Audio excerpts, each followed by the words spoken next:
Hello and welcome back to the stream. I hope you're all having a good day today. We are back with the Highlander campaign. Now, last time we left off, we'd got to Hupperduke. We had finally discovered what goes on at night in Hupperduke. And it turns out that it's just a massive raging bender, which is always fun. So we got a bit drunk, we had some laughs, did a bit of thievery, played some music, made some money, and we ended up at tournament stadium watching a sort of like mock battle going on, where we discovered that one of the contestants was in fact Kesef's brother. So that's where we left off. I'm going to go ahead and deafen in the call, and we're going to get this session underway. We are live. Hello, everybody. Alrighty, let me get this up over here. Alright. So, last time, after arriving out at the city of Hupperduke, the party, the degenerates, learned what it was meant by have a good night, and that the people of Hupperduke believe in a culture of hard work, work hard, play hard. So the nights are pretty much always a crazy party at Hupperduke. We went on a massive rager. Pretty much. You all enjoyed yourselves throughout the night, some thieving, some drinking, some enjoying themselves in various ways. And eventually decided to head to an arena in Hupperduke to enjoy some entertainment, some combat, that type of thing. Exactly. Petty crime performed in darts. Yeah. Sounds about right. We all had fun. Indeed. And then you all proceeded to go. Of course. A crowd surf slash was like a human, not fog machine, but like light machine. You were the effects master. I was. There you go. Indeed. But yeah, and then you proceeded to go see a show in an arena to see some entertainment, some combat. And yeah, so you got to the arena, got your seats, and it turns out tonight's entertainment was a fairly well-known group of mercenaries, adventurers, whatever you'd like to call them, would be fighting a magic-wrought creature for the entertainment of the arena. Each of the adventurers in this group, known as the Dragon's Horde, was introduced. There was the blue-skinned, green-haired water genasi wielding a large maul, the minotaur with the iron bull as this iron bull-shaped automaton with that followed along with him. There was a blue-skinned tiefling with a spellbook at his side that seemed to be worn and dirt-covered.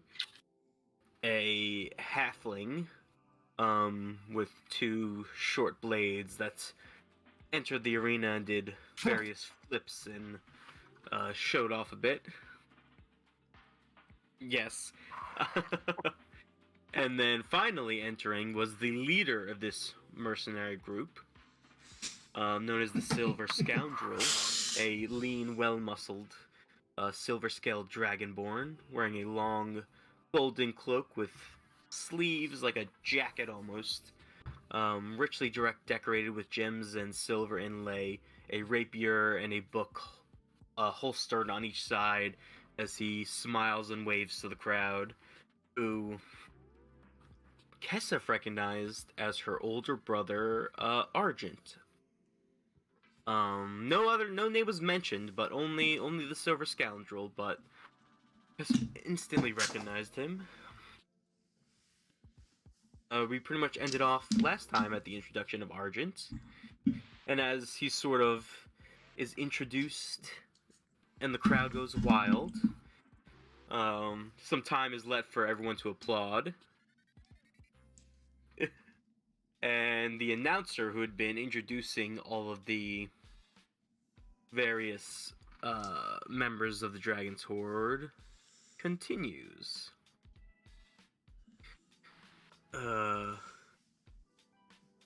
After Arjun or the Silver Scoundrel is introduced, the announcer continues. Well, now that the party is out, without further ado, release the beast!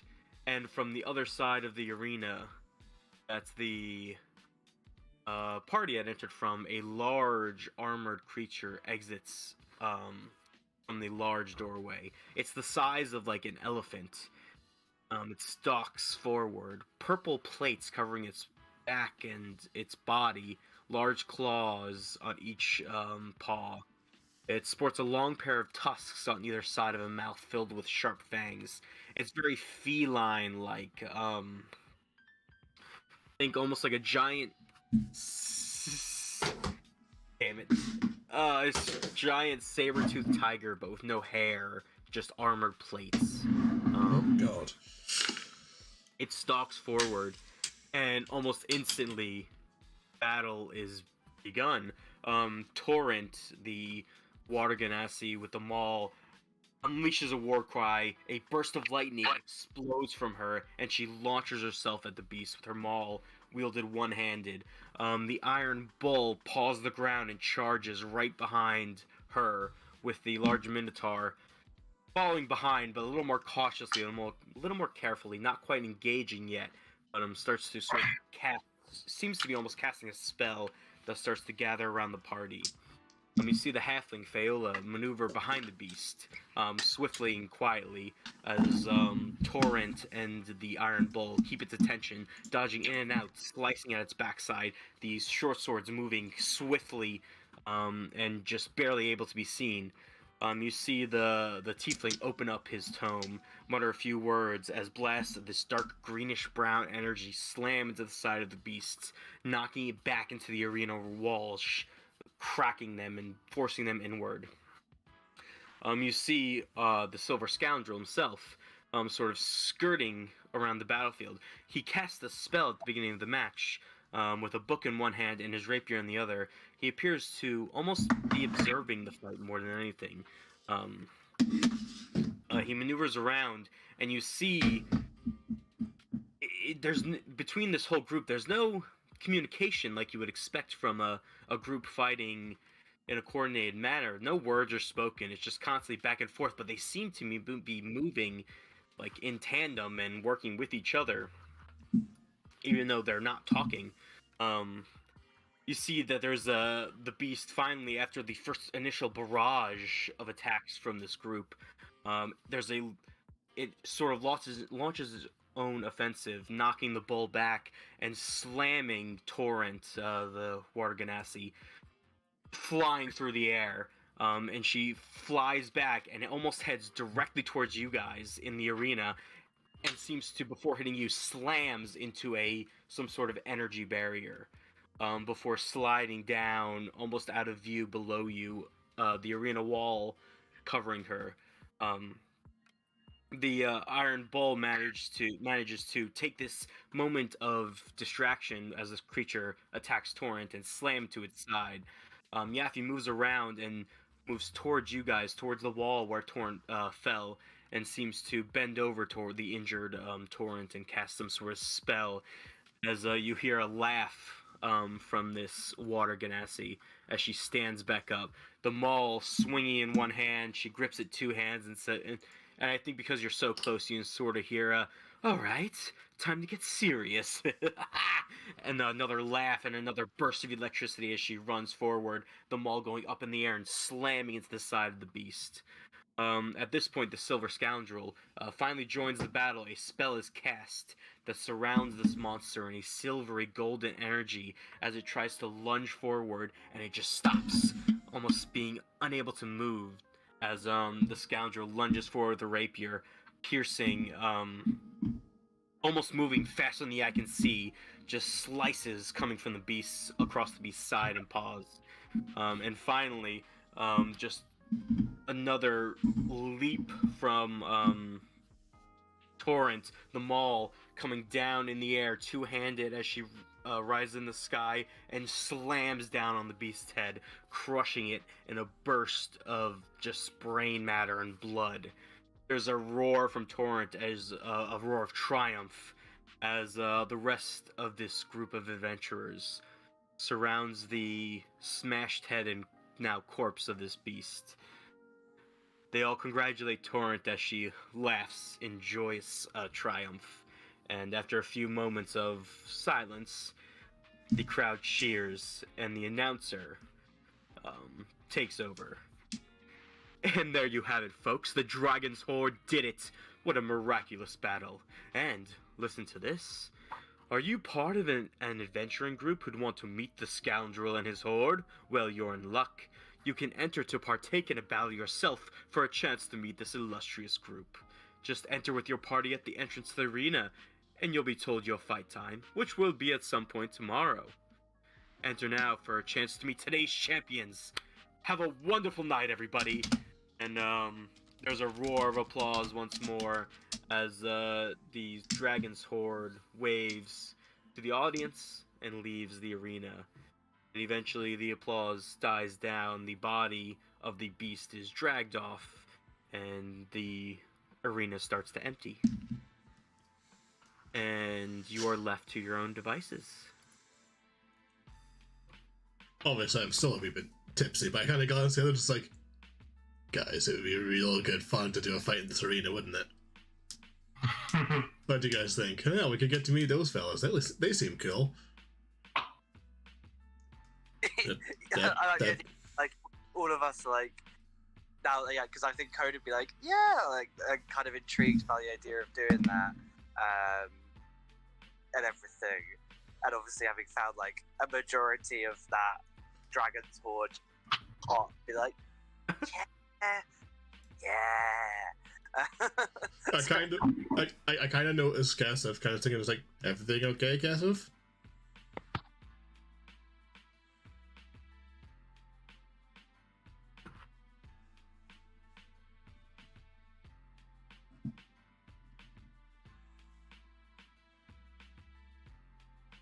I mean, I don't think they ever said we have to fight that adventuring party. We just get the chance to meet them. We just fight against some sort of monster they pass against. And considering what we've managed to best so far, we might have the right chance. Exactly. Who knows? It might even be our Remoras friend. Oh my god. Remoras too. Electric Boogaloo, let go.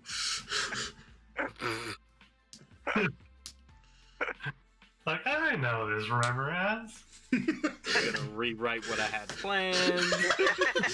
Can you imagine? Like, not only is it another Remoras, it's the exact same It's Remoras, the same one. and it recognizes us. Yeah. Oh god. We're the only adventurers in the history of the arena to befriend the monster. Even though it's in an arena, somehow there's still a second avalanche. Oh my god. No. Sinkhole. Completely just random sinkhole. A mine shaft under the thing collapses and we get dropped into the underneath. Oh god. But yeah, like, I think Coda and I like the idea that Coda and Hawthorne and potentially Tara as well are like excitedly talking about it, like, yeah, we could do this, and like the more we talk about it, the more like Kesef just like Sinking into a chair. I mean, I feel like I probably have noticed. Like, even if I'm a little bit tipsy, I'm pretty sure Hawthorne probably would have noticed that Kesef is like... Give me an insight check. I'm gonna say the DC is not terribly high because Kesef is very much actively sort of sinking into the chair. Do I still have disadvantage because I'm drunk, or is that... Yes. Oh, wonderful. Wonderful. What's the nat 1 happen? 12? 17. I mean, yeah, Hawthorne, you notice, and I'd say even Coda, you notice as well, because the DC, again, wasn't that high. And you both notice that Kesef just seems to keep sinking into the seat. I kind of glance over and it's like, this isn't just because you're worried about how strong they are, is it?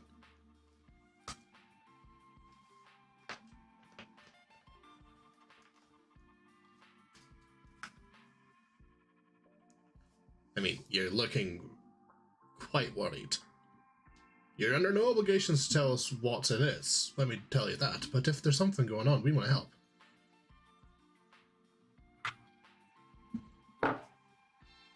Just tell us what we can do.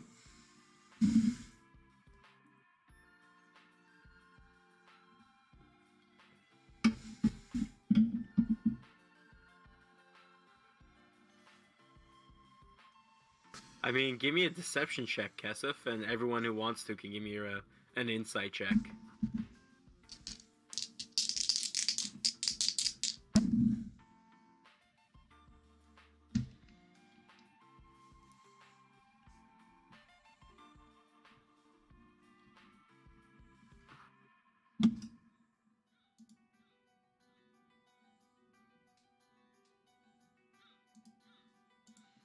I rolled an 11 with disadvantage. Okay. That's an 8. Everyone knows. Yeah. I kind of cocked my head and it's like, no offense, love, but you are a terrible liar. Listen, you don't have to tell us what it is. I would never force that out of you. I care about you. I care about you and trust you way too much to do that and all that. Like, Hawthorne's drunk. He's getting soppy. He's like I care about you way too much to like force things out of you. But like, you can trust us. I swear. If everything we've been through, I'll fight with you guys to the end. Whatever it is, we're with you. Hell, after all the shit that we went through in Shady Creek, Yeah, Hawthorne's mumbling and muttering, and he kind of clocks Coda here saying that. It's like, maybe this isn't a conversation to be having in the seats of a arena. Would you prefer to go somewhere more private? The most part right now is not a conversation, it's you just talking. Fair. Hawthorne's drunk and he's just rambling and being soppy. Yeah. Kind of just cut to the case. Like, cut you to the chase. I was like, okay. I kind of just give a sort of nod, just like, yeah, okay. Yeah, if/when you're ready to say whatever it is. For now, I say we just head back to our inn and get some sleep. The only thing I would ask Kesef is, like, assuming it's like, do you think it's safe to assume like that we think it's to do with this arena thing that this reaction's about? I mean, yeah. Yeah. So with that, I would ask Kesef, just being like, do you not want us to go ahead with this arena thing?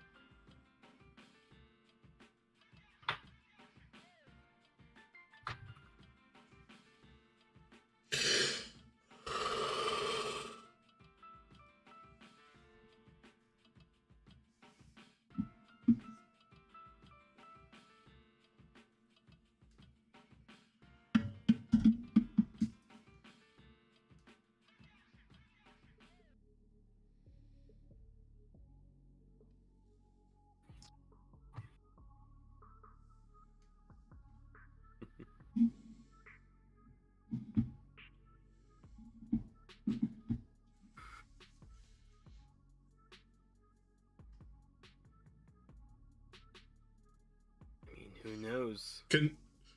I'm trying not to metagame here, but since Hawthorne's also having the problem of maybe trying to have to not be recognized, can he maybe ask the question, like, would it be metagame if I went, you're not trying to hide from someone, are you? I think Kesef's been open enough with some bad checks that I think you could maybe take that guess. Yeah, I kind of question if you'd like. I kind of glanced at Kesef. Was like, I mean, if you're trying to hide from someone, I'm in the same boat. The last thing I want is for people to figure out that I'm here.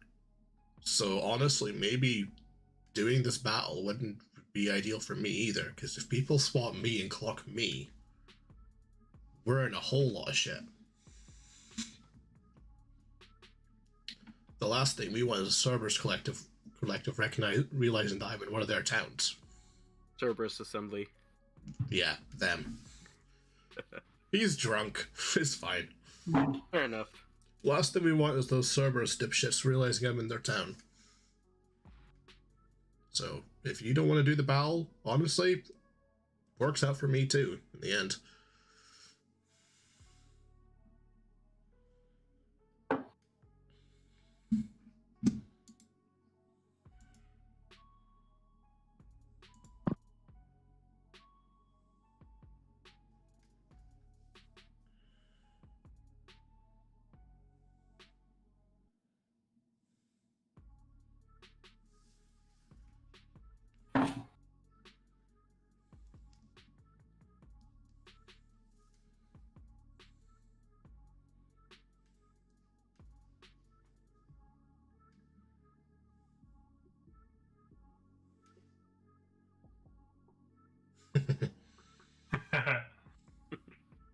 Yeah, push comes shove, I'll just make you invisible. It's fine. But I think for now, though, it's probably in our best interests to get some sleep. It's been a long night. Well, probably if we're going to do this, we need to sign up before we go. I think we sign up in the morning, don't we? No, as you sign out at the entrance on your way out. Ah, Yeah, so it's right. time. So, do we sign up?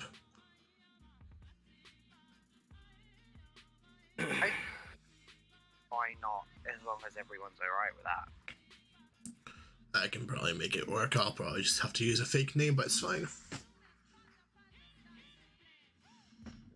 I mean, it could be fun. Who knows? Maybe we'll get rich out of it. I was literally about to say that to convince you. It's like, could be money.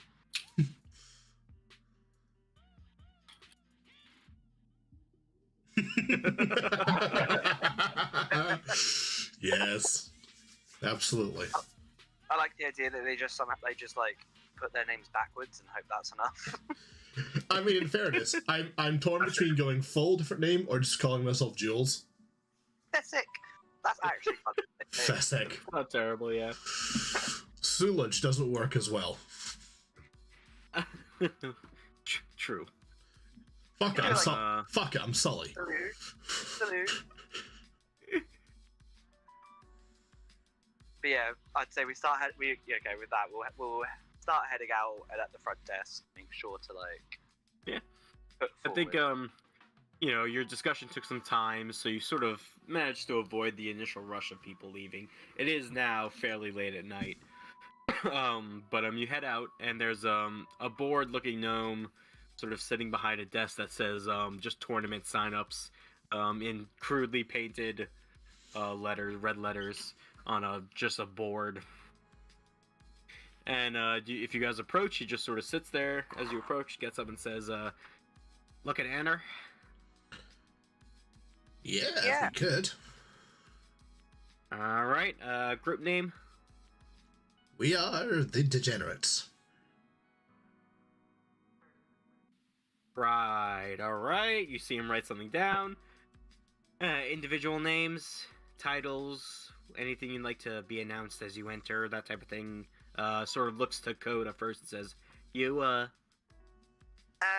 Name is just Coda. Coda.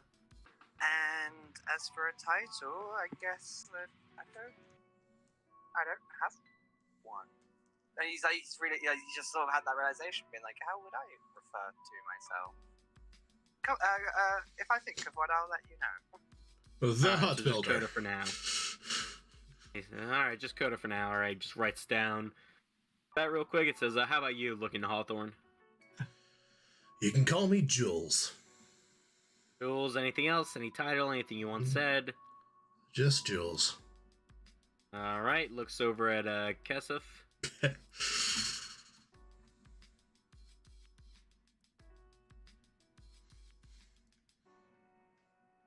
I'm surprised you didn't go for your old mentor's name.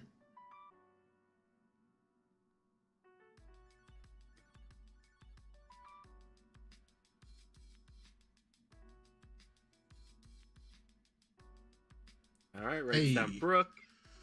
Nothing else on it. Gotcha. And how about you? Looks over at Tartaros. Speaking of the mentor, same brain. Yeah, Same brain. Whatever, Tartaros. Would you say whatever Tartaros? Yeah. All right. Writes that down and says, nothing else? Nah. You realize you're now Alright. going to be announced as whatever Tartaros, right? I was half tempted to be whatever Tartaros the Grown. Anyway, he sort of writes this out and says, no one else in your group, no one's missing, just you four? I mean, unless you accept bears. Just to stop for a second, a confused look and says, right. Alright, looks like you guys, unfortunately, your late signups are going to have the early morning slot. Not the best, might not have too big of a crowd, but it's still part of the competition, so get in. It's so the base of the competition, it's basically a time trial. It's how fast can you defeat the creature you're up against. No help will be given unless either you call for it, or all of your party is knocked unconscious, or dead. If you do call for help before your party is unconscious or dead, you will be forfeiting the match. If you continue to your party is unconscious or dead, your time will be recorded, but you will have some time added as well. If you all survive and complete the trial, your time will be recorded, put up against the others, and if you win, you get the big grand prize is to meet the Silver Scoundrel, along with some gold as well. Any questions? Any idea what we'll be fighting?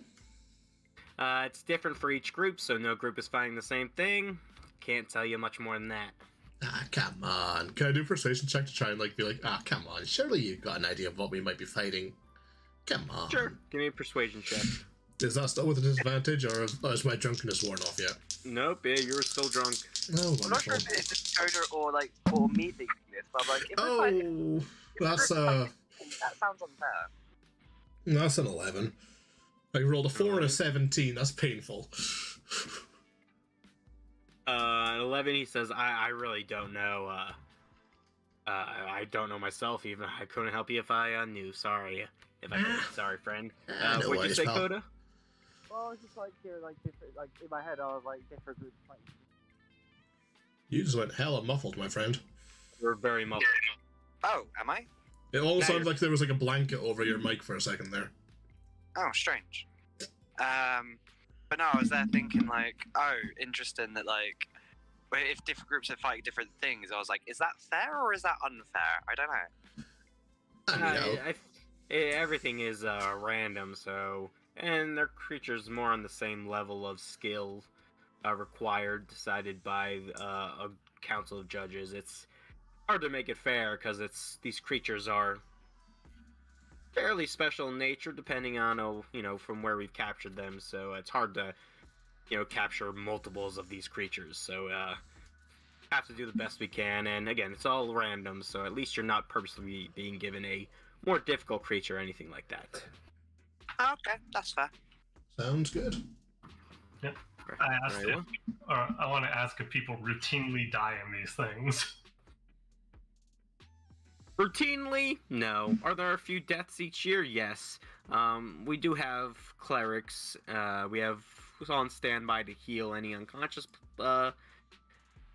people, as well as we do have one cleric on staff who has the ability to revive people back to life, but obviously either the person or their party will have to pay the required amount to have that service done for them. Interesting. Gotcha. So main advice, don't die. Got it. Good advice. Yes, I would recommend that. We'll try our best. Any other questions or anything from you all? Any idea exactly what time our slot is? He just sort of flips through papers and says, say about 10 a.m. Works for us. Alright. Get a bit of a lie-in. Sounds good. Time for a decent little breakfast beforehand. Indeed. Any other questions anything else I can help you with, or Not at all for now. all set? I think we're good. No, thank you. All right, well, y'all have a great night, all right? I'll see you in the morning. And he sort of waves you off. And we stagger off into the night. You stagger off. We stagger off. Remember, you're drunk too. I maybe also stagger off too. Yes. We stagger off, supported by Kesef and Tartarus. To be fair, neither of you feel like you're staggering off. You guys feel fine, as far as you can tell. No, Hawthorne knows he's drunk. Hawthorne's been here more than one too many times. He knows the feeling. Coda has no idea what he's doing. Yeah. Coda feels great. Yeah, Coda's having a great time. Yeah, but anything else you guys like to do this late at night? Sleep. Yeah. All right, you guys all head back to the tavern, the Fizzing Wheel. It is still in full swing at this point, but you guys sort of push your way through. Well, Kesef and Tartarus push their way through with you two hanging on, and head up to the rooms. And unless, again, there's anything else you'd like to do, you guys pass out for the night. Yeah, I'm too drunk to think about, like, making the room safe or anything. I just pass out. Alright. You all go to sleep. Long rest? Hold on a second. No, Oh, that's never good. That's never good. Oh god, I don't like that. That's not good. Alright. And you guys do get the long rest. You can change that. You can do that long rest. Coda and Hawthorne, you sober up. No more disadvantage or anything, but man, do you have a killer headache when you wake up. Ugh. Yeah, you wake up the next day, fully rested. Not feeling 100% for some of you, but yeah, what would you like to do? I'd say you guys probably wake up about like 8, 9 o'clock in the morning. When the DM laughs, run. Hey, Split, welcome in. So it's what, half 8, 9? Okay. I think. Don't. I almost certainly woke up a couple of times in the night to Hapadook. Fair. I think Hawthorne wakes up, like, pounding headache and goes, oh god. Stumbles downstairs to the bar and looks to see if the barkeep's there. Yeah, you can see the bar is completely empty this time. It seems everyone is cleared out, and the barkeep is unconscious, sleeping on top of the bar when you stumble downstairs. He kind of snores and sort of like, you know what? I'm not even like I'm gonna not even leave this up to choice. I'm gonna roll the dice for this. Yeah, he kind of walks up and sort of nudges the barman, sort of like, you know, gently with enough force to try and see if he can wake him up. Yeah. Yeah. You notice as you stumble downstairs, Kesef's already downstairs, has food and like a hot beverage in front of her, even though the barman is unconscious across the bar. In that case, before I nudge him, I kind of look over at her guest and was like, where the fuck did you get that? Well, she's also said that she's got coffees for us, which is... Oh yeah, Which is there's nice. 2 hot beverages in front of her as well. Where the fuck did you get that? Don't question, just take the drink. Yeah, as you sort of say that by looking over, the barman, the dwarf, his name is Froga, he sort of wakes up on the bar and sort of looks around and says, oh, you lot are awake as well, alright, where was I? I was doing something. Right, it looks over at Kesef, says, I got that for you. Do you guys need anything? I kind of glance over. It's like, I'll have the. Is there just coffee for us, or is there food as well? Just coffee. You kind of glance at the barman and was like, what kind of. Do you do food? Hot food? Breakfasts? Or is it just a fend for yourself kind of deal here? Yeah, no, we got food. And your food. What do you recommend? I got bacon. I will take Lots bacon. of that. I will take as Bacon much and bacon toast. as. Absolutely. toast as well. You are speaking my language, my guy. Alright, butter. What do you take me for, Savage? Of course I love butter. Alright, here. He sort of wobbles to the back, slams open like a kitchen door behind the bar, or comes back with just a tray. Like, Kesef has like a little plate of like just basically just bacon, toast, and butter. Comes back with a large tray loaded with it for the rest of you guys. Places down the table and says, "Enjoy. Hope you guys had fun for your first night at Humperduke. I'll be over there if you need me." He walks around behind the bar, and you just watch as he disappears behind the bar. You hear a poof and a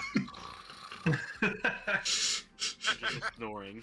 Such great service. Hawthorne kind of pauses before sits down and kind of looks over longingly at the sort of unguarded cash register No! before thinking better of it and just sits down at the table.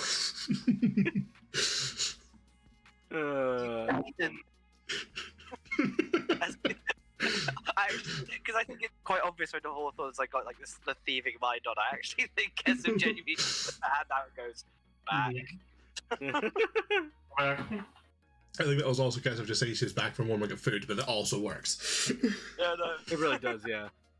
Anyway, Hawthorne sits down and just inhales as much bacon, coffee, and butter toast as he can shove inside of his mouth. Yeah. I mean, Tartaros as well. You come down whenever you'd like. Food is prepared for you if there's anything else you'd like as well. Yumma. Alright.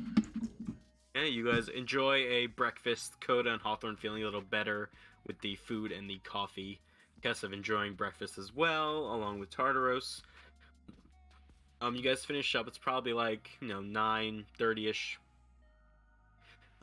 Is there anything else you'd like to do before heading to the arena? I mean, it's probably too soon for any of, like, because obviously I know Hawthorne gave his, like, displacer piece badge to that guy. Actually, I imagine it probably won't be done, but I'd like to head over to his shop and kind of touch base with him and see if I can get him in a less, like, hyper-fixated state and try and nail down some details with him. But I guess only if there's time to do that on the way to the arena. I mean, we've got an hour. Well, actually, how big is the city? Would we have enough time to swing by there on the way to the arena? I'd say you have time to swing by. It's almost even on the way.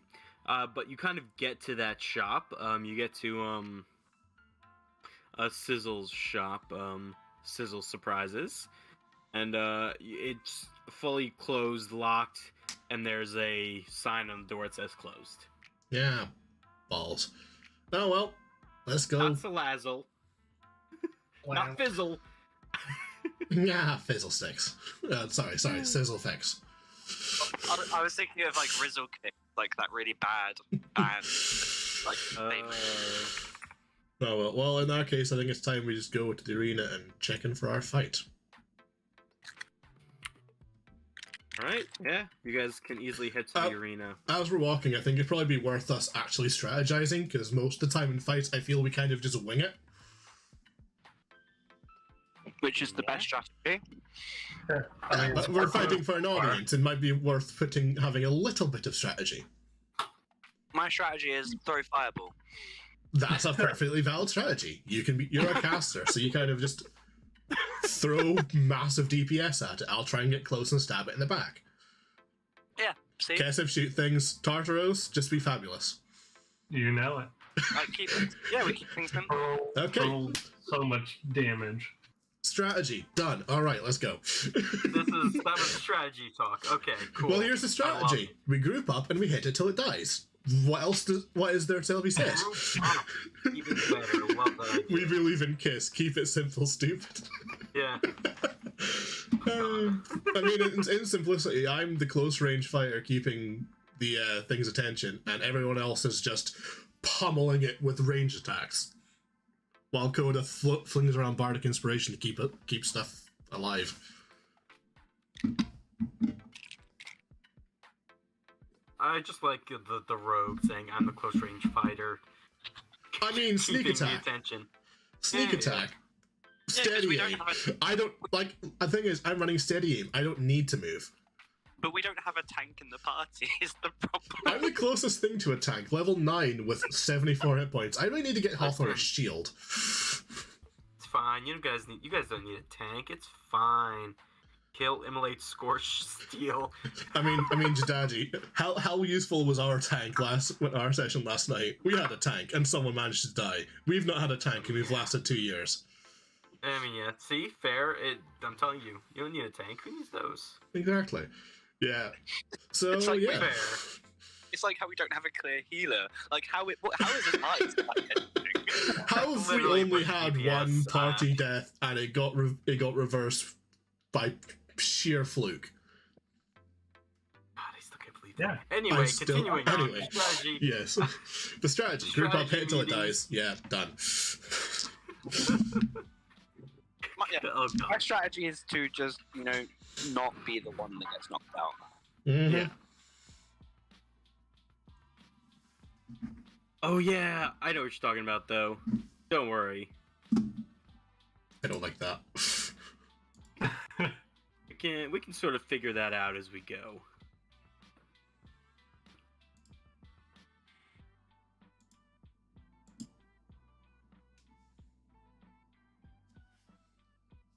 Alright, sounds good. But yeah, we can figure that out. I mean, as a genuine strategy thing, one thing I could theoretically do is I know that one thing we could do is like when the battle starts, like if we wanted to do this as like a prepared thing, first thing we do is I know that Hawthorne's got invisibility and I can also cast it, so we could use that as like the first thing we do. To have two of us be invisible, which will sort of help. Oh yeah, you can go invisible now. I forgot about that. I mean, my plan of I'm probably going to use invisibility to get up close to whatever we're fighting, so I'm in range safely, and then that probably give me advantage on the attack next turn. Or I might just charge it and stab it in the face. I don't know. Depends on how close it is to me. The rogue going for full frontal assault. Make it to make sense. Steady aim makes it make sense. I get constant advantage, which means I can constantly lay down sneak attacks, because that makes sense somehow. Okay, fair. Alright. Anyway. Alright, yeah. You guys make your way to the arena. The streets of Hupperduke are once more pretty deserted, as either people are sleeping or already working for the day, as the jobs start early, even though the party goes late.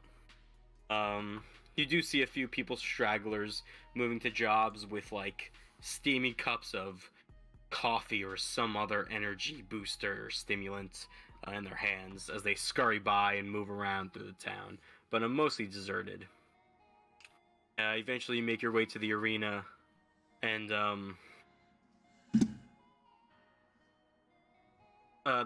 as the discussion of strategy continues, you eventually do make it to the entrance of the arena. A couple of guards stand there, and a different human this time at the door, sort of with almost the same clipboard that the gnome had last night. Asks as you approach, what's your business here? We are the degenerates. We signed up to fight today. Sort of looks down, checks it off, and says, yes, the degenerates, Brooke, Jules, whatever, Tartaros, and Coda, correct? Yeah, sounds like us. Yeah, that's us. That'll do. Very well. Please, enter through here, take the first hallway to your left. That'll lead you down to the Challengers setup area. You can take your time. Your fight begins in about 10-15 minutes. Sounds good. Appreciate it. Proceed, and please stay on the path I told you about. Absolutely. And yeah, you guys can enter the arena. As we start moving off, I'm going to turn to the others and say, why does everything that people in this town say sound like a thinly veiled threat? I kind of shrug and say, I didn't go to the towns on the way me? through last time. I have I was no like, idea. or does everything sound threatening? I mean, at this point, I'd say we've got a very, very healthy case of paranoia going on, but you never know. We're just missing out on the don't go this way, there'll be nobody there to save you. Oh dear. But yeah, anyway, if you guys follow the path, you eventually get to a large open area. You see the sort of graded entrance that leads to the arena proper. But it's basically this sort of wide open area, and you see there's even like refreshments. There's like little bits of like fruit and bread, some water, no alcohol it seems, but water God damn it. any of the competitors to pick at. It looks like it's been like picked through a little bit, like people have gone before you already, but still a fair amount of complimentary snacks. Yeah, I was gonna also pocket a piece of fruit. You pocket fruit as you'd like. I'm not so going to. You have about 10 to 15 minutes. This is the time where you really would want to like get in, get set, talk strategy, maybe cast any spells if you want to, any longer lasting buffs and stuff like that. Up to you guys. I kind of glanced at Tartaros. It's like, don't you have like armor of Agathis or something like that, or your armor spells? Have you guys got those? That's me that's got armor of Agathis. I thought, Tartaros, don't you have like an extend life spell or something? Because it might be worth you guys doing that stuff now before we go out. No, Yeah. I have false health, but I got rid of that Alright. I will. when I got my armor boost. I will cast armor of Agathis as like a prep. Yeah. How long does that last? Oh, I totally forgot about that spell. Jeez. 1 hour. Yeah, easy enough. You can cast that now, and that'll last as long as you like. Mark off the spell slot.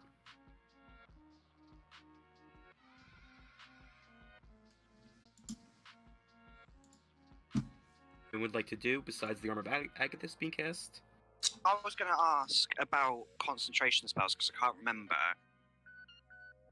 Because I was just looking at like levitate or slash fly a concentration, or at least fly's a concentration spell. If I was to use another spell, does that end the concentration, or does that only happen? Okay, but if you're concentrating on a concentration spell, you can cast any other spell that does not require concentration. That's fine. Okay, that's fine. Yeah. Yep. Cool. I might wait. I'll wait until I think the battle starts to maybe use those because those are like 10 minutes. Yeah, makes sense. Okay. But yeah, if no one else will be casting any spells, I've got nothing else to do. After a few, like 10, another 14, 15 minutes, eventually you just see the gate just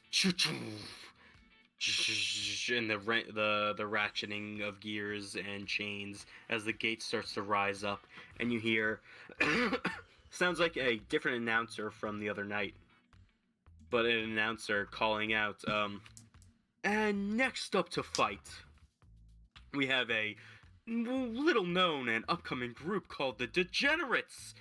They are Coda. Hold on. Sorry, I lost my script.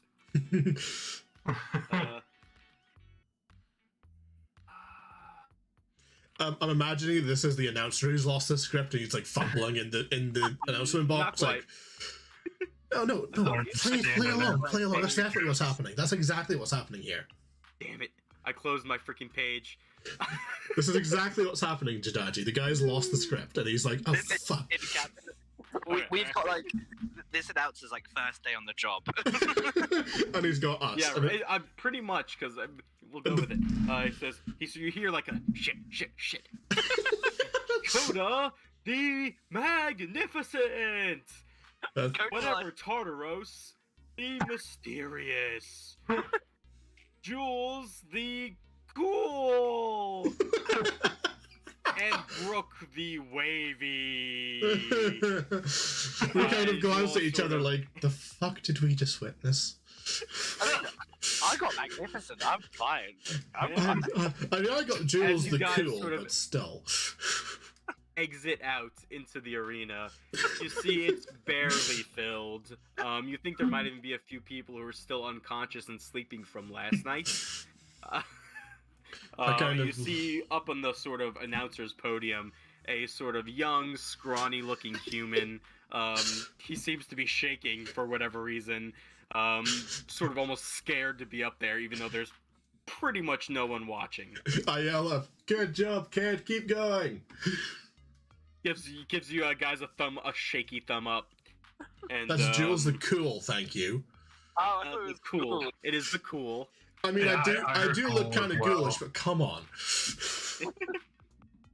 Yeah, I'm just imagining Cody in the stands waving at Yeah, no. Instead wavy. The bear rolls a nat 20 on deception. Everyone just thinks that it just belongs there. You know what? Everyone give me a perception check, please. Bear. Okay, with a perception check. Sure, Yeah, go on. perception check, everybody. 16. Perception. Kesef got nat 20. 24. 21. Everyone but Hawthorne. You do notice in a far back area of the arena, it appears that the members of the Dragon's Horde are watching. Interesting. And Kesef, you absolutely notice, I think with a natural 20, you notice your brother up there sort of looking at you, sort of looks at the group, and then sort of looks at you specifically, and you think there's just a sort of cock of the head of interest. As you enter the arena. And yeah. As you're all introduced, the sort of shaky young man sort of drops a few papers, says, shit, picks up them. Yeah, I think, even... Oh, actually, you know what? Let me do something real quick. Yeah, I'd say even with the hood up, Kesef, there's definitely a cock of the head and an eyebrow raise, almost. Not like any serious exclamation of recognition or anything, just interest. But, yeah, the young man sort of stumbles, drops a few papers, picks them up, and says, and they will be fighting from the mysterious ruins of Aor. This beast that was captured. Very nervous, very shaky. You're doing great, kid! Sort of, there's like a little tear in his eye, sort of another shaky, this time a double thumbs up. Hawthorne's like giving him a double thumbs up back with like cupping his hands on his mouth, like, keep going, you're doing fine! I believe in you! As the gate across from you opens up. And stalking out across from you, another feline creature, much smaller than the one that was fought yesterday. Not a Remoraz. Damn. No. Damn it! God damn it! It was absolutely no. Another feline creature. Again, this more normal size, more the size of a panther. Again, though, no fur, just sort of this thick, like, hide, but, like, very oddly colored. It's like almost a mix of, like, a teal or, like, a light blue and red. It looks like a light blue with red splashes across the hide of color. And behind it, its tail is not a traditional tail. It's a long, almost tentacle with a large eye at the end of it. Almost a couple feet long with the eye at the end of it, just the eye moving independently above the head of the creature as it stalks forward and just roars. And I'm gonna need everyone to roll initiative. Wonderful. We're fighting a cat giraffe rig. Love it. Why do my initiative rolls suck so much? If it makes you Oh, feel any dear. better, I rolled a 9. So... I rolled a 2. Oh god. Was that not 1 or... Oh, just straight 2. Straight 2. 9 from Hawthorne and Coda. 13. 13. Wow, you guys did not roll great at all. No. We I were think- caught off guard. We were too focused on the announcing, and then when the beast came out, we were like, "Oh shit!" Oh shit, we got a fight. Yeah, as you guys are watching the little, the younger man announcer, it says, as the battle sort of starts, he sort of falls back. You just see a sigh of relief, as he sort of falls back and lets. And all of us a gonna few go, people's why is he? attention- He kind of goes like, why is he so relieved? Oh fuck, battle started. We turned to see the creature coming towards us. Yeah, pretty much. Let me. Just like, crap. It's The time battle for a map, battle yeah. map. Oh man, Indeed. forgot about maps. Right, give me a moment here. I need to go ahead and Ooh, do there this. are obstacles. Indeed, there are, and this is a bit different from the last time you saw the arena, this arena. The last time it was a fairly blank arena. This time there are these like ruined, like stacks of rubble, some type of ruined pillar, statues, that type of thing, cluttering the arena to Yeah, brilliant. give some cover and stuff like that. I'm pulling out all the stops. Indeed. But everyone is in, everyone sees the arena, and everyone ready? Yep. That's what I like about Hopper Dude. They don't Oh great, I'm in the back. don't fuck around. Alright. First up is the creature. What a surprise! Wow, Indeed. would have known. And it is just going to charge forward.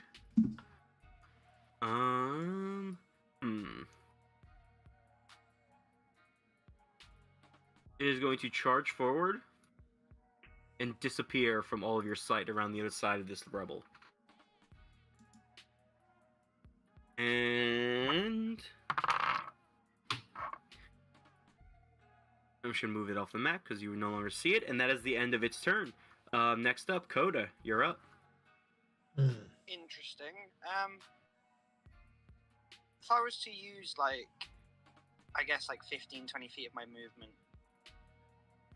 to try and like go to where it like ran off, like if I moved like, I don't know, like 15 feet forward, Like just straight forward. or like a bit more like diagonally, as if I was like going to go towards it, like yeah, about there-ish. Yeah. I mean, you can get like here-ish, yeah. There if you want to do a little further. Yeah. You head up here. Give me a perception check. Usually good at that. 20. You do not see it. Huh. Can I use a free action to shout out "Thing's gone"? Yeah. Guys, the thing's gone. Wonderful. Did we win? Is there anything else you'd like to do in your turn, Coda? I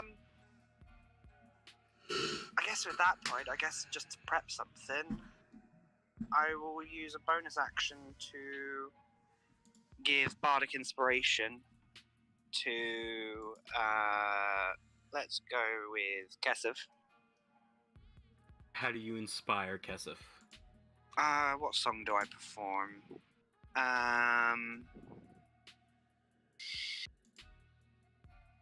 I can't think of a. I can't think of one. That's really disappointing. Like you'd think that more songs about like being like like I'm trying to think of a song about like invisible or like light or something, and I'm like, I can't think of one.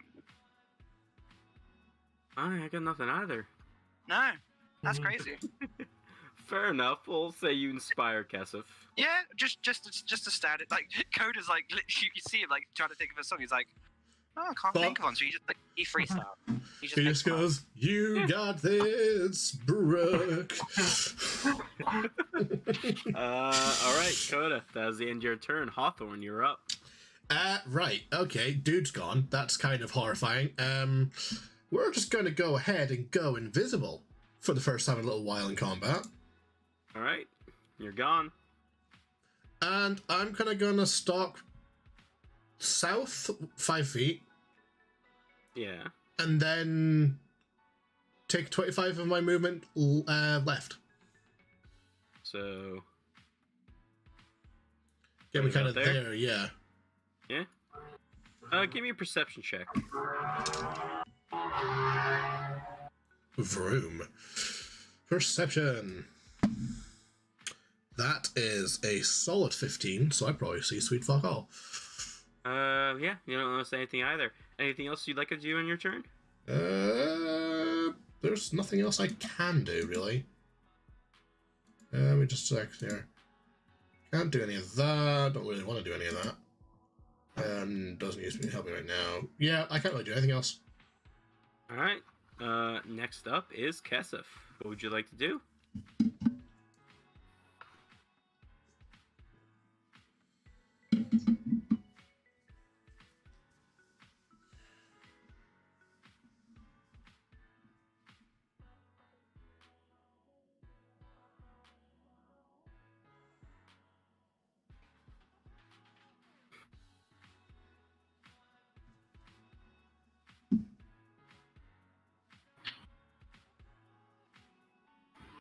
Kesef? Yeah, there we go.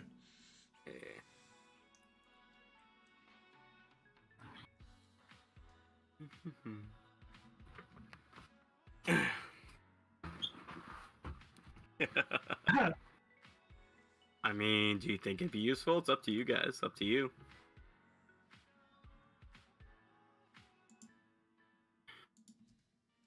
I mean, if it can't find us, it might expose itself.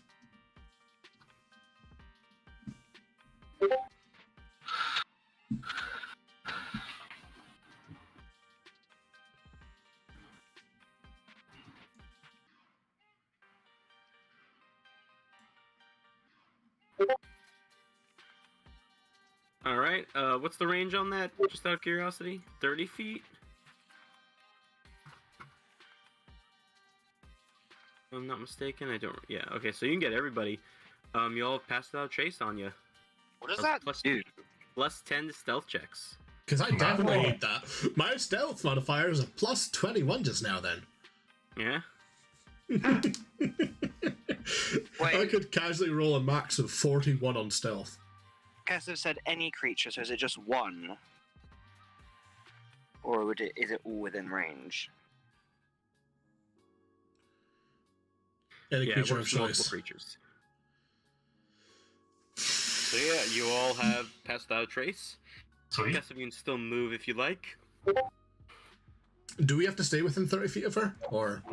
Nope. Once it's one of those things that I believe it's cast on you, and you have it for a set amount of time. Ah, cool. Sweet.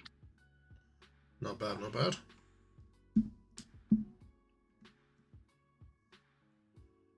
Yeah, I guess if there's anything else you'd like to do. Yeah, and it is concentration, I believe, though.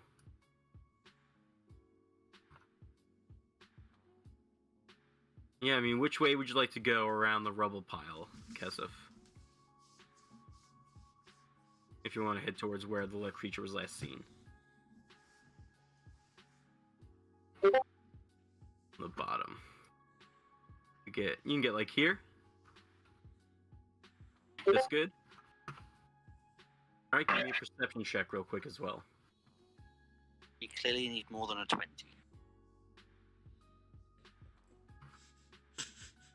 I don't think that's helping. You don't notice anything. Is that the end of your turn, Kesef?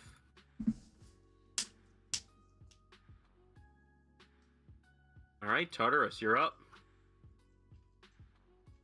How wide across is that debris pile? About 20 feet. Damn it. What were you trying to do? I was going to surround it in fire. For God's sake. What, do you think the creature's in the debris file? Debris Well, pile? I thought it would be like 15 feet across, and I'd have a little bit of space around it to see if it was hiding up behind it. I could scorch it. Jesus. I don't think there's much I can do. So I'm just going to move like diagonally up towards Coda, like maybe 10 feet, 15 feet. Yeah. So I could still see Kesef, but still kind of be closer on that side. So you have to be like there to still be able to see Kesef. That's fine. Yeah. Oh, yeah, Kesef's on the Anything front. else? Yeah, I mean, there's not much else I can think of. All right. If so, is the end of your turn? Sure. All right. Let's see. 1, 2, 3, 4. Okay. That's not good. 1, 2. 15,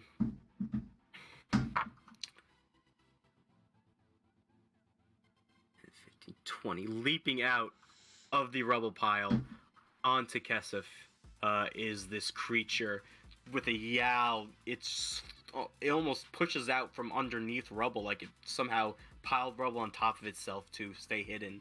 I rolled a natural 20 stealth check, so. God damn. But yeah, and it leaps out, and it's going to use its pounce against Kesef. Damn, I should have walled a fired. I was tempted to like fireball in the rubble, but I was like, I don't know. Yeah, it's going to lunge forward, pounce, and attack Kesef with a bite and 2 claws. So with the pounce attack, that is a 25 to hit. Funnily enough, I think that's gonna hit. Kesef, you take 7 points of slashing damage and 4 points of force damage. As this creature's claws slice into you, and there's a feeling as you almost feel extra power behind it. And I also need you to make a strength saving throw.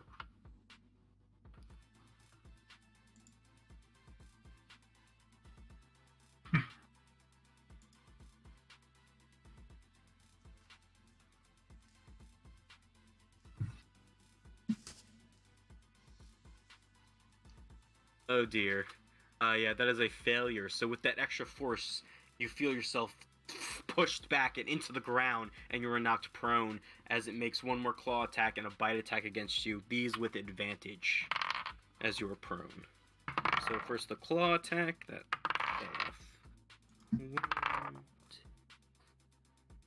that's another 25 to hit with the claw. You take 7 points again of slashing and 2 points of force damage. And with the bite attack,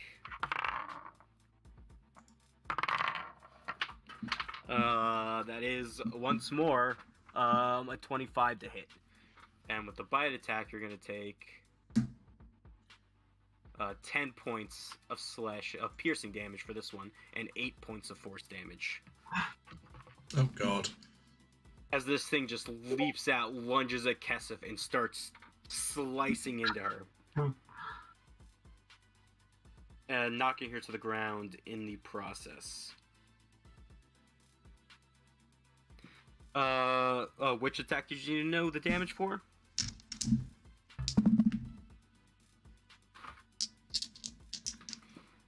The last one, the bite attack, it was 10 points of piercing and 8 points of force.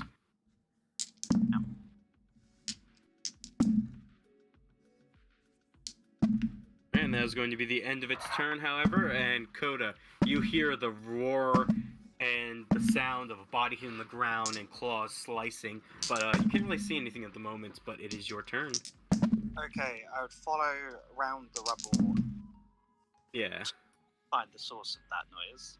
I mean, you get here and you see pretty much the creature first, and if you go to here, that's like 15 feet of movement, and you see the whole thing of Kesef, with the creature standing over Kesef. Yeah. Okay. With that, let me go back to my spells. I would like to first off cast Rowlathim's Psychic Glance at 4th level. Why not? Oh, 4th level. No, sorry, 5th level. 5th level. Oh god. Yeah. Fuck it. Man, Alright, fuck what's the us. save on that? Intelligence 16. Alright. I'm just hoping that his intelligence is better than wisdom. It is worse than. Roll that. That's only an 8. Yes!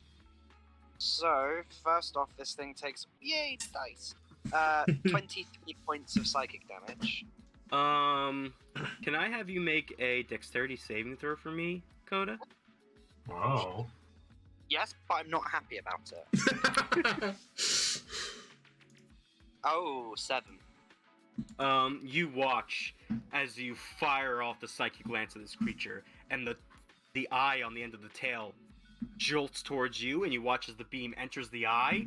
You see the creature screeches and struggles, but then shooting out of the eye is a similar blast of light as your spell, and it slams into you, and you take 11 points of psychic damage. What the fuck? And it seems that your spell did not do as much damage as you thought it might. Okay, so this thing reflects magic. No, but it didn't make. No, don't worry, because it wouldn't have made contact. What the fuck? Okay, that's annoying.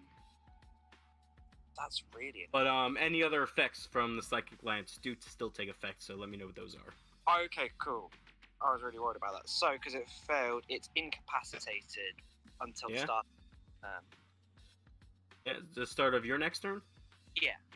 Sounds good, yeah. And that is in effect. Cool. Anything else on your turn? I will then use, again, Bardic Inspiration just to keep performing. I will give this one to Hawthorne. And just because it has been reflected back to me, I will perform Mirror by Justin Timberlake. God damn it. Amazing. Alright.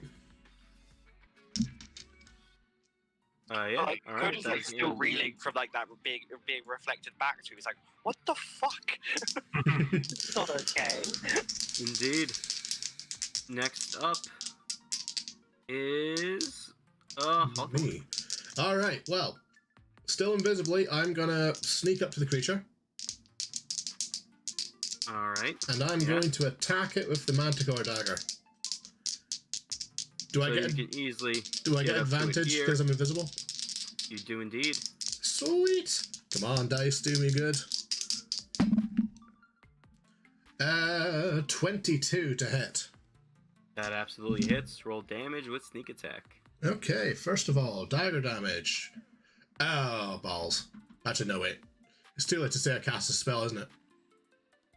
At this point, Yeah. unfortunately, because you've already rolled the hit. Yeah, no worries.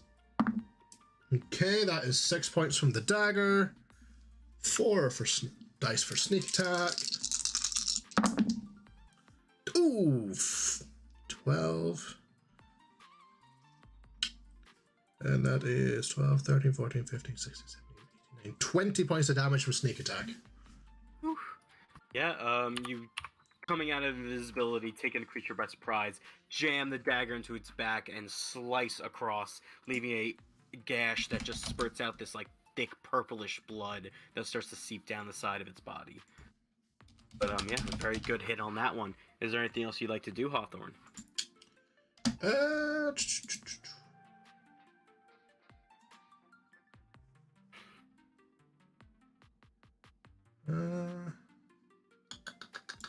anything else I can do? Ooh, I can do 2-weapon fighting. Fucking hell. Sweet. Yeah, Alright then, I'm going to do an attack with my other dagger. sure. Go ahead. Roll to hit. 17 plus 8. It's like 25, I think. Absolutely hits. And that's just the raw damage, right? Not the modifier? Yep. Yep, raw damage. Oh, max damage, 4. 4 points of damage. Again, you drag your blade across its back first, opening this large gash, and do a quick twist and pull at the end, opening up a diagonal cut down in its body, just doing a little bit more as a little bit extra. But I believe that is the end of your turn, Hawthorne. Yep. All right, Kesef, you're up. This creature has knocked you down on the ground and is standing over you as it deflects this beam from Coda, and Hawthorne jabs his blade into it. It is your turn. What would you like to do?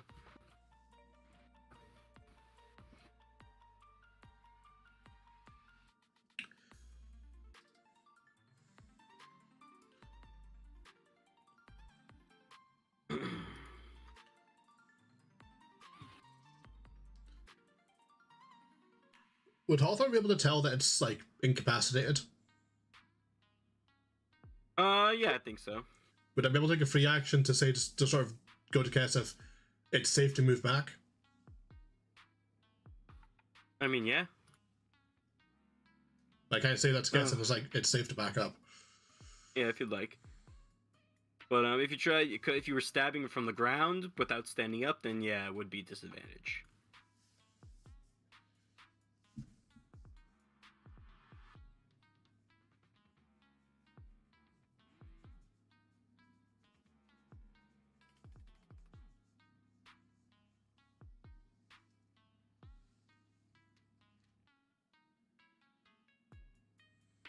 You would be, yeah, because you'd stand, you'd still have 15 feet of movement, and you could back up. And you know it's incapacitated, so it can't take reactions. So you could back up at least 15 feet, which is plenty far enough.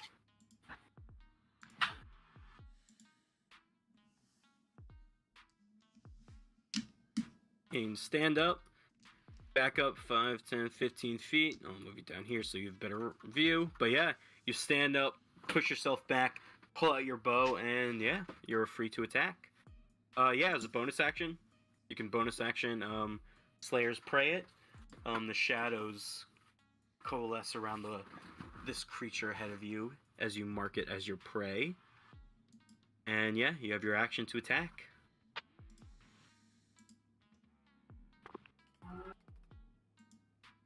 "16 hits.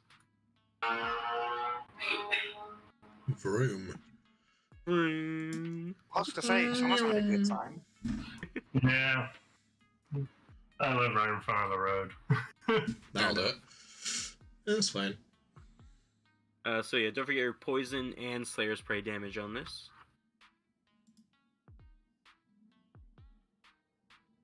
"16 points of damage, definitely. The arrow slides through, jams in like the side of its back where Hawthorne had just opened up the wound, jamming in deeper, doing more damage as it writhes in pain. But yeah, next attack.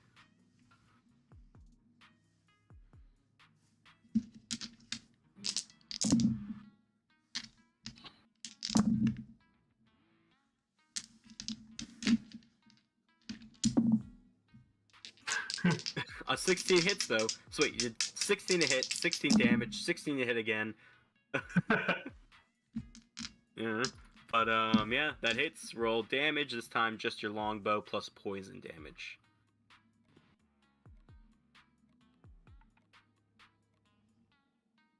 Oh my god. Just getting the same. Yeah, it was the same rolls, yeah. The only thing that was different was that final. 11 damage. Yeah.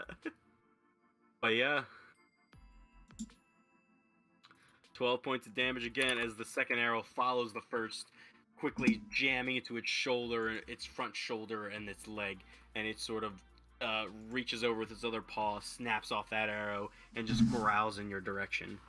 But yeah, that definitely hurt it. As you've used your movement, bonus action. I believe that is the end of your turn, Kesef. Next up, we'll move to Tartaros. Woo!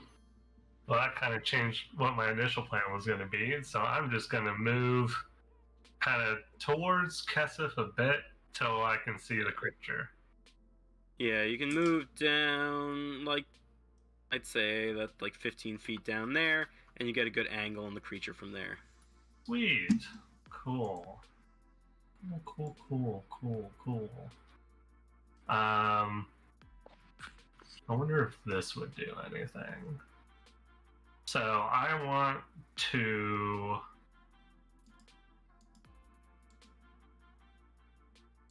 Well, now I wonder... I was going to go kind of halvesies on it.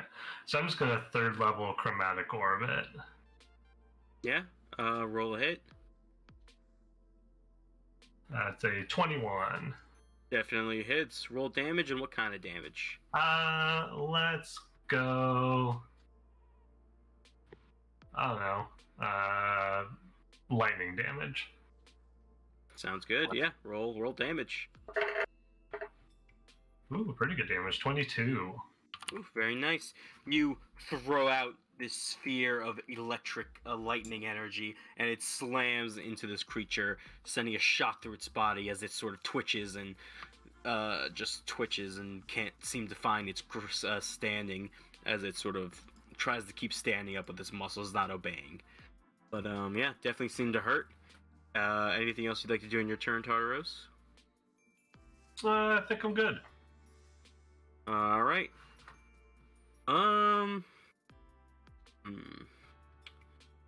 So it is currently incapacitated.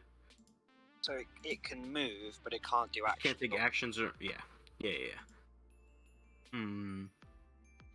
I guess technically it can take any bonus actions. It can, yeah. Yeah, it sort of seems to be shaking its head in pain from that psychic attack, and that is going to be the end of its turn. It is going to stay where it is. It sort of turns to face Hawthorne specifically, seeing as it's the only one that remains within range. I kind of grin and say, "Hello, kitty." And yeah, that'll be the end of its turn. That's what Coda performed Hello Kitty by Avril Lavigne. Oh my god. God damn it. Amazing, I love it. Iconic.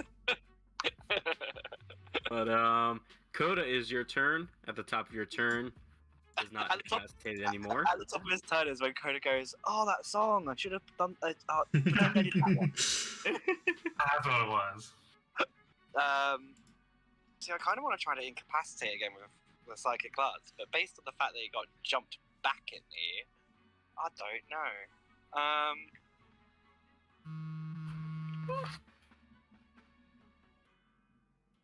Okay, what I think I'm gonna do is try and do. Yeah, let's go for Dissonant Whispers at 4th level. I mean, I was going to say, don't Gotcha. forget, Hawthorne's really good at deck saves, if you catch my drift. I mean, yes, like I could do that, and I debated. Trust me, I wouldn't have cared if you had good deck saves anyway. You know, not surprised. What's the save on Dissonant Whispers? Wisdom 16. Alright. That's a 24. Okay, so it'll take half damage, Takes half damage, yep.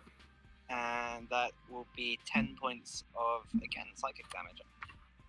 10 points of psychic damage, yeah.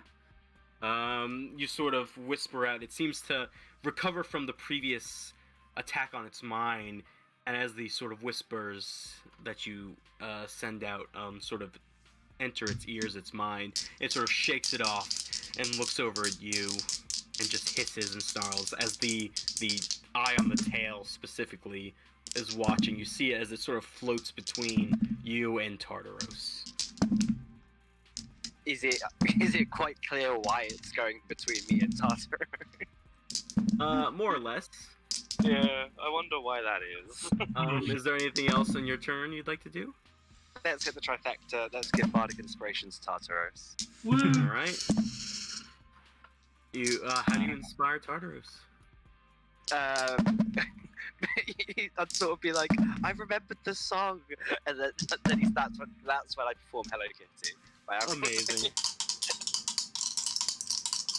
Yeah, Tartaros, you have inspiration as well. Next up is our boy Hawthorne. Alright, time for the good old faithful. Bonus action, steady aim. And this time I'm going to remember we're casting Booming Blade with the Vicious Manticore Dagger. Gotcha. Rolling to hit with Roll. advantage. 17 plus 7, 24 to hit. Absolutely hits. Alright, let's roll our damage. And start with the dagger. Max damage, that's 9 points of damage from the dagger. Where's my d8? A d8 for Booming Blade. That's 1. And sneak attack.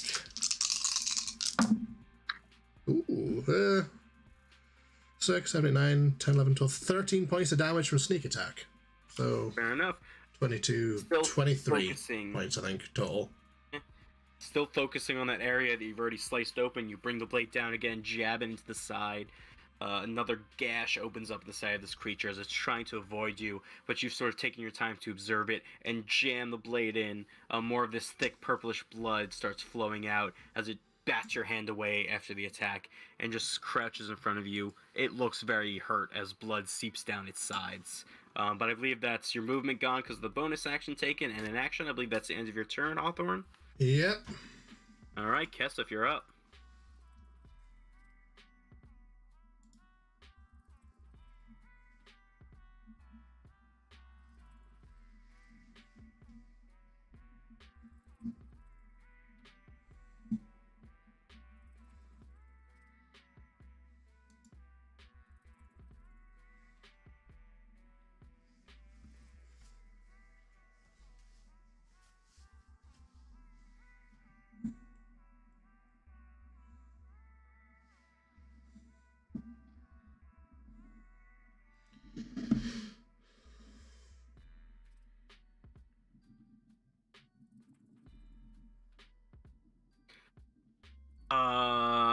You can, of course, cast Hail of Thorns.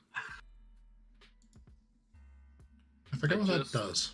Double check, because you'd like to. I believe it's something that does damage to creatures within range, and I don't think you get to choose. So I think if you did Hail of Thorns, you'd also hit Hawthorne. Yeah, so that it would also hit Hawthorne. I mean, That's he said fine, he it's could dex dex saves. saves, It's so- dex saves, it's Good at dex fine. save. I can't wait for him to say that. Shush. If you'd Even like to still, I cast it. take half damage from anything that requires a dex save, so it's fine. I have all my HP. Fine. I've got all my That's HP. What are you alright. talking about? I've not been hit once. It'll be fine. All right, yeah, you can definitely cast Hail of Thorns as a bonus action, and you can roll Dex to save, hit. yeah.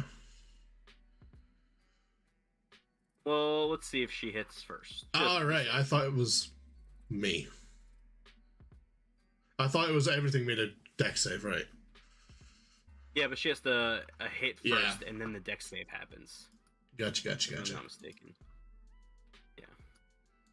So does it need to make a dex save as well, or is it just me? No, it will make a dex save as well. Oh, A dex save. Is that... I forget your modifiers of +9. Yeah. Every time I see that. Almost a natural 20, but 28 definitely hits. So yeah, it'll make a dex save, and so will Alright, dex save for me. Hawthorne. Oh god. Huh. So you know what we said about me being really good at dex saves? I rolled a 4. Oh, Plus So 7, what's the that's total? 11. That's a failure. It rolls a 26, so it succeeds. Can I... Silvery Barb's that? The save? Yeah. I mean, yes, it had advantage on it. So I believe it just becomes a straight roll for him, which is a dirty 20 with a straight roll.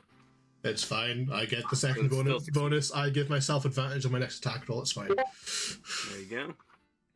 So I just need to double check my evasion skill. Yes. I like to take Just half damage. make sure to Cool. do the Hail of Thorns damage separately, because it does take half damage. As do Hawthorne, I. however, takes full. No, I take half damage from evasion. because of evasion, yes. But yeah, Such a good it's skill. your first attack on this round, so it's bow, poison, slayer's prey, half of Hail of Thorns, yes.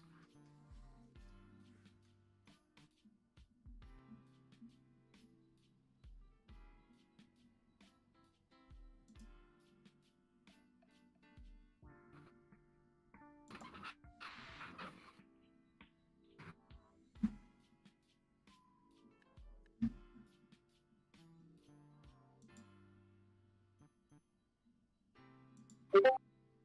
14 points regular damage, very nice. How much am I taking? And here's the Hail of Thorns. Oh god, it's 2d10. 11. Indeed. Oh god, you rolled a 1 and a 10. Bloody hell. So is that... Do you round up or down? I 5. forget. 5, round down. Gotcha. Round down. So it'll take 5 extra, and you take 5 points of damage. As Kesef fires her first arrow, it's in midair. It becomes a bunch of other arrows, and they slam into you, and thorns start sprouting out. You and the creature both manage to push away and get out of most of the thorns and avoid most of the damage, but a few scrapes and scratches appear on your body as the thorns catch you. But you still have your second attack, Kesef, as well. Just a normal attack. Random roll from Tartaros there.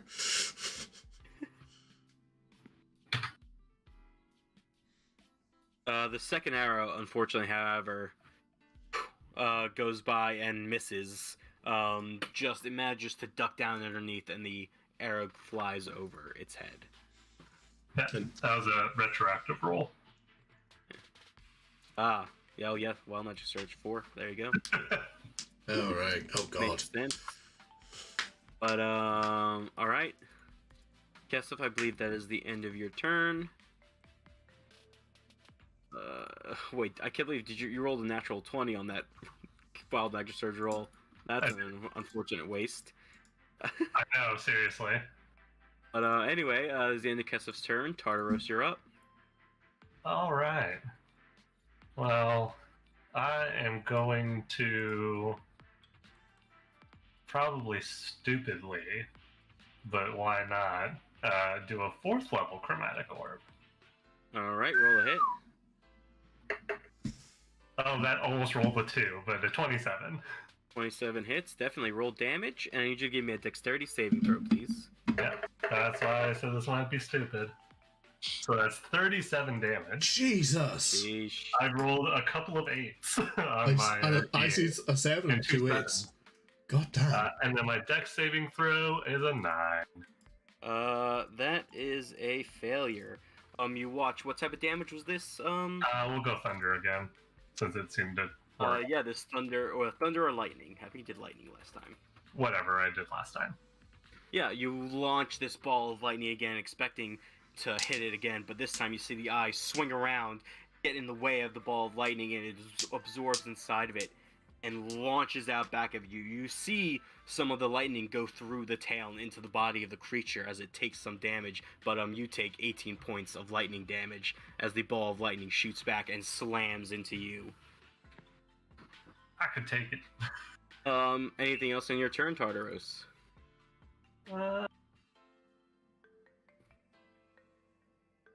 I can't think of anything.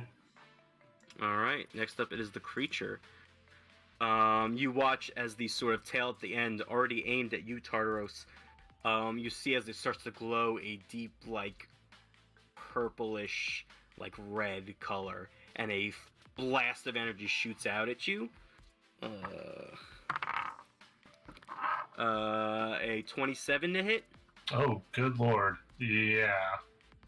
And you take 25 points of psychic damage as this blast of energy slams into you, and you just feel it's almost like a scream in your head, and you start to bleed out of your nose and ears as you clutch your head in pain. And as you watch that, Hawthorne, you almost aren't ready as 2 claws come for you. That is a 21 to hit. Yeah. And a 19 to hit. Yeah, they both hit. Wait, what's your AC? Me? Hawthorne? 15. Can I reaction cutting words the 19? Yeah. How do you cutting words and roll the die? I'm still performing Hello Kitty. Oh god. So it's simply by doing the Mino Psycho Arigato part. God. Oh, God. Please be decent. Oh, just what I needed. 5. So that brings it down to 14. 14, yeah. Sweet, So so you I'll take still one take hit. damage from the first one, but the second one is a miss. You Okay. take 8 points of piercing damage and 6 points of force damage on that 1 claw strike. Alright, 8 and 6, yeah? Yep. Alright. And the second claw strike comes for you, but the creature sort of looks to the side at the curious song and just swipes, missing completely. That is the end of its turn. Coda, you're up. Damn it. Um, I was hoping it would, like, move away from me. well, that was kind of the idea with Dissonant Whispers, but that didn't work. Well. Good at deck saves, you say? Go for the fireball. Yay! Nuke the world! Bathe me in the glorious flame. Yeah, let's go for fireball. Hawthorne just glances over at Coda and just says, "Do it!" With like a bloody grin, like, "Do it! Go on!" And I'd like to cast fireball at 4th level, please. Oh, this could go badly. What's the radius on fireball again? 20 feet. So wait, that's. I mean, where are you gonna cast it?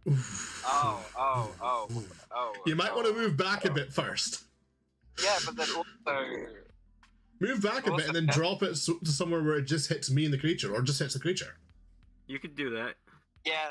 Let's back it up a bit. Back it up. I mean, Biggest kind of like, question. that's like 15, 20 feet there, and if you dropped it here, it'd get dropped it like here, you'd get Hawthorne and the creature. Yeah. Easy. Yeah. Why are we still trying to hit me? Because I don't think there's a way I could do it without hitting you. I mean, if we move back one, it'll hit it. It'll hit me, it'll hit that, not me. No, because it's a sphere. The way Ah. it's Yeah, it is a sphere, so like it says like, so this is still like 20 feet, All right. Like- even though it says, because it's still this circle. Yeah, like yeah. theoretically, I could put it in like Yeah. on the rubble and it would just hit the creature, but I feel like that's meta doing it too much. It's also, the rubble is about 15, 20 feet high. Yeah. High Ah. rubble, so. Yeah. Besides, Hawthorne's literally asking for it, so. Yeah, I was gonna say. Yeah. Also asking for it, yes. But yeah, you throw out the little bead of fire, launches out as you play a note on your lute, and yeah, the bead of flame goes out. There's an explosion of fire. It does get a 21 on its dexterity saving throw, so it does succeed. I got Hawthorne is 24. as well. I got 24. 24. So- You succeed as well. I take no damage. You take no damage. Coda, I need you to make a dexterity saving throw, please. Okay. I rolled an 18, by the way. Just I rolled 37, but half to 18 for the save. So 37 on damage, basically. Yeah, and then for a dex saving throw, 18. 18.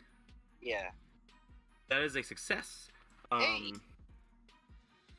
However, you see there's an explosion of fire, and you see some of it absorbed into the tail like last time, and it shoots out at you, but this time you're sort of ready for it, so you manage to dodge out of the way. But you see the creature also manages to use the rubble to sort of hide in and avoid a vast majority of the damage.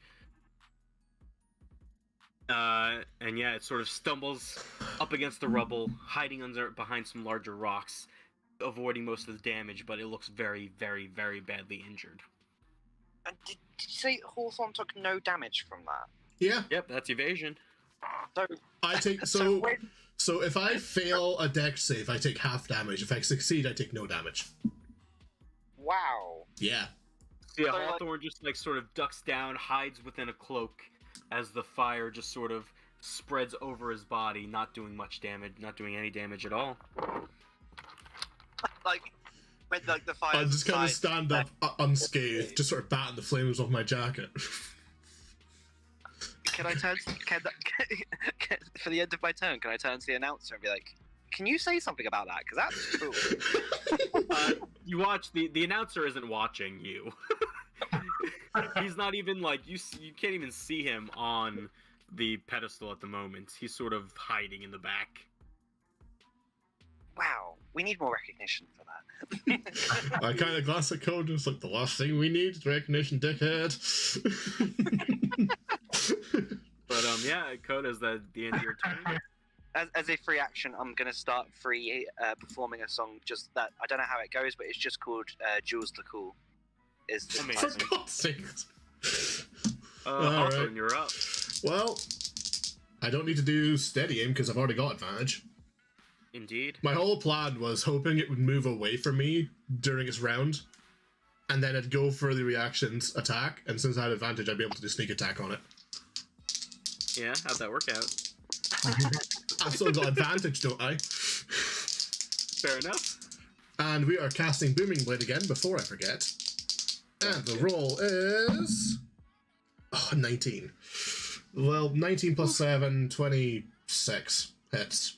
I'm assuming. Definitely I'm hits. praying. Right. Hawthorne, how do you kill this thing? It has 1 HP left. Oh yeah, we couldn't have had it like this really cool thing where they're both in a fireball. One survives, one doesn't. So with its reaction, even though you failed the save, even though you succeeded the save, it still takes half damage, and it also took half damage from succeeding the save. So it literally went from 37 to 18 to 9, and it had 10 HP left. Oh my god. Oh, that's so annoying. I kind of... Right, how am I doing this? I look down at it, and it's obviously injured. I grab it around the neck, lift it, yeah. plunge my dagger into its chest, twist it, and then hoist it up and cut off its tail. Yeah, you slam the dagger in, just twist the blade, hoist it up, throw it down, pull the dagger out, and slice the tail off, grabbing the eyeball stalk now in your hand as it collapses to the ground, bleeding out this purplish, brackish blood. I'm kind of sat there looking at the tail, thinking, maybe Fizzle can do something with this, and just slowly tuck it into my bag of holding. And then there's silence. And a little bit more silence. And then you hear a little bit of applause, very light, only coming from a few hands. And as you all turn, you see the members of the Dragon's Horde just applauding. And then there's like a, oh shit, from the announcer stand as he sort of was apparently reading something in the back, and he sort of stumbles forward and says, and the degenerates did it! They beat the creature in... Oh shit.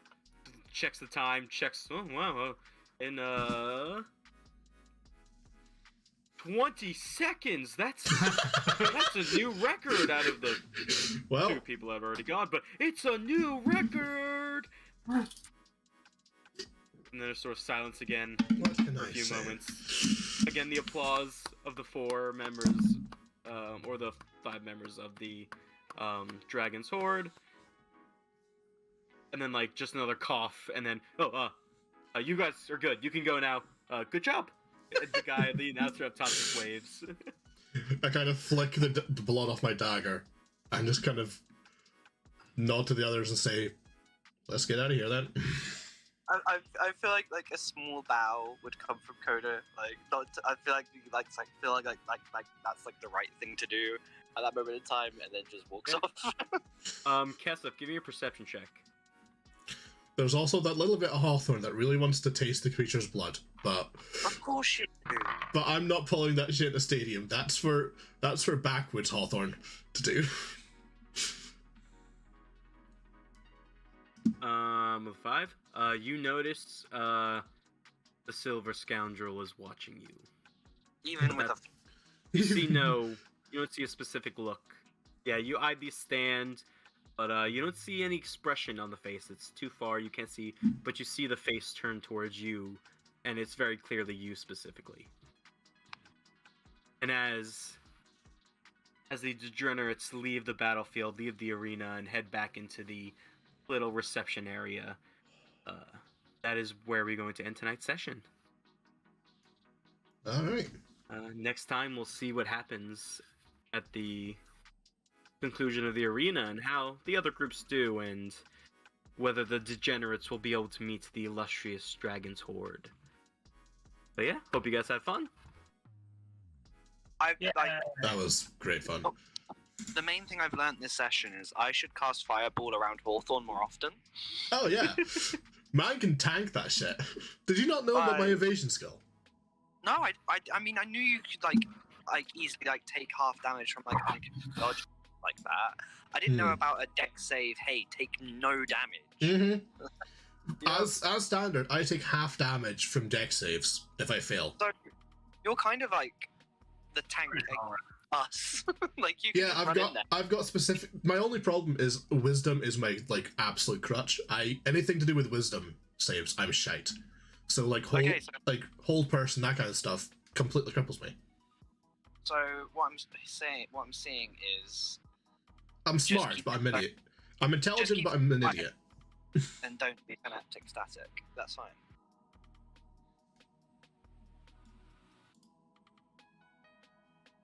But no, Alright. like I just love the idea of like Yeah. casting fireball. You just like are in the center of it and come out completely untouched. Yeah.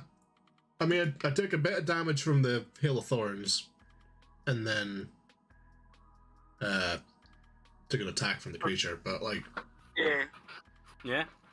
I'm sitting Yeah, at 55 it had hit points a still. lot of health, and you guys tore through a lot of health real fast. Yeah. Oh. No crits from me, though. And that's the thing, like That's a You shame. made- I like landing my crits. They're fun. Yeah.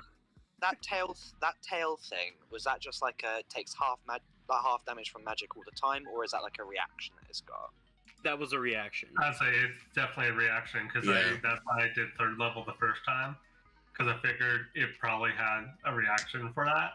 So I was testing to see if it would negate all magic or if it was just a Psychic. counter. Yeah, It was a reaction, and it didn't have its reaction when you did it the first time. Yeah, Yeah. when it didn't do that, and that's why I was like, okay, it's stupid I'm doing it the second time because Yeah. it did not negate that. But I was like, I just want to do some damage. Yeah, that's fair. And I mean, you did damage to it a decent amount, even though you still took half. That was 18's not Oh great no, damage the to- timing. Not insignificant. This timing is so Yeah. unfortunate. Flu Force raid. Hello, everyone. Oh, hello. Oh, hi. I really appreciate the raid, but we've just ended our session. Quick, Titania, Yeah, can we we go just for another finished. 20 minutes? Oh God. Improvise. Improvise everything. Oh God, This is Rockfall. tragic. Everyone dies. Oh Game no, over. what a way to end. What a way to end. Quick, sing a song. Coda, quick, sing us Go to out. Bard song. Come on, sing us out. We had the 20-minute arc of meeting an arena announcer.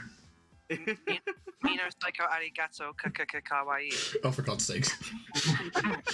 well, I've got you all here. Hello, I'm John, also known as the Scotsman. As you probably know, I'm also a Floof mod. I'm currently joined by Coda, aka Rideho, Kesef, aka Noni, Tartros, aka fucking Epper, and our DM, Jadaji. Sorry, it's 2 in the morning, half 2 in the morning here. I forget I'm Rideho. So, Exactly. Whatever, Tartros. Yeah, you're Tartaros, something Tartaros. whatever, Tartaros. Yeah, yeah, Linz, this is our D&D campaign. Whatever, We've been running Tartaros. this for the last 2 years. Yeah, you're still going. This has been going for ages here. But yeah, if you're new, drop a sub, like the stream, all that kind of fun stuff. I don't stream often. It's mostly just random stuff that I come up with. So yeah, if you like just complete random left-wing variety content, sub for me. And there'll also be Pokemon stuff when new Pokemon stuff shows up. So yeah, well, I might as well send you guys somewhere else. Let's see who else is live. Let's see who we can send. Pass it along. Let's see who we can pass the combined Highlander Flu Force raid on to. Who's going right now? Let's see what we've got. Thursdays for D&D. If You you guys know want what? to watch some D&D content. I was actually going to send the love over to my mate Blake, who is doing some Pokemon Unite. So it kind of works because you guys are come here from a Pokemon stream. So let me get the link real quick. Drop that there. Then I can do this. Where's my dump server? Yep, there we go.